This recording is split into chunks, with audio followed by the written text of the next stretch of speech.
Hi everybody, it's your old pal Chuck, and I am back with another review. Today we're taking a look at from the Transformers Robots in Disguise line, the 2015 line.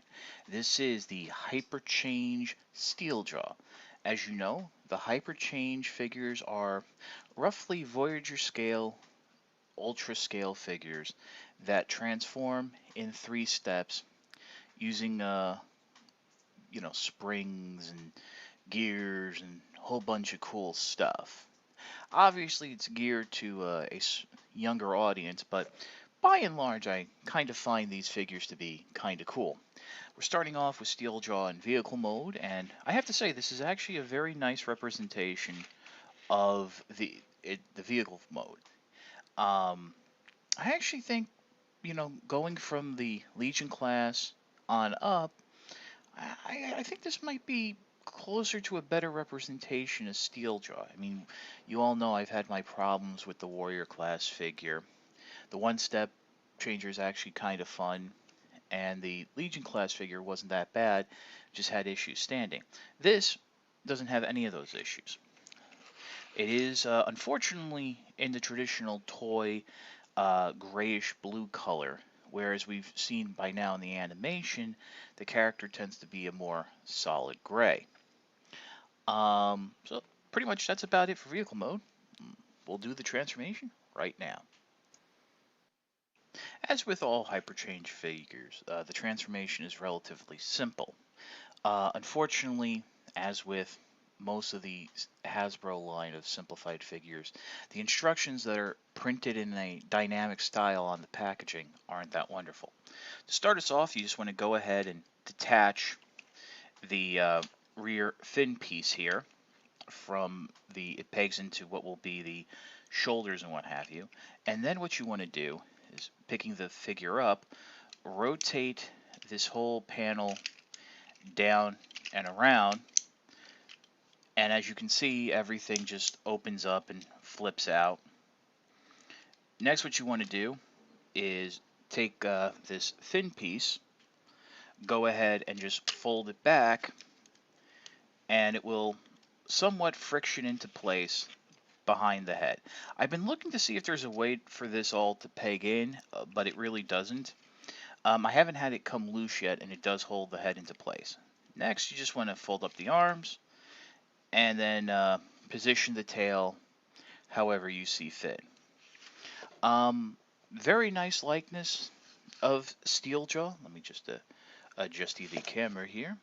As you can see, it's a much larger robot than the vehicle mode. Uh, I mean, for articulation, really, you only have the bending of the elbows, but at least on this figure, the elbows bend easily without fear of breaking the toy. Transformation back to vehicle mode is relatively simple. Just straighten out the arms.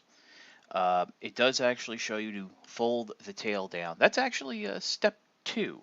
Step 1 is flipping the head forward, and there are some tabs right here that are going to peg into what will be the front of the truck mode, and then just rotate this all around counterclockwise, trying hard not to get your hands in the way.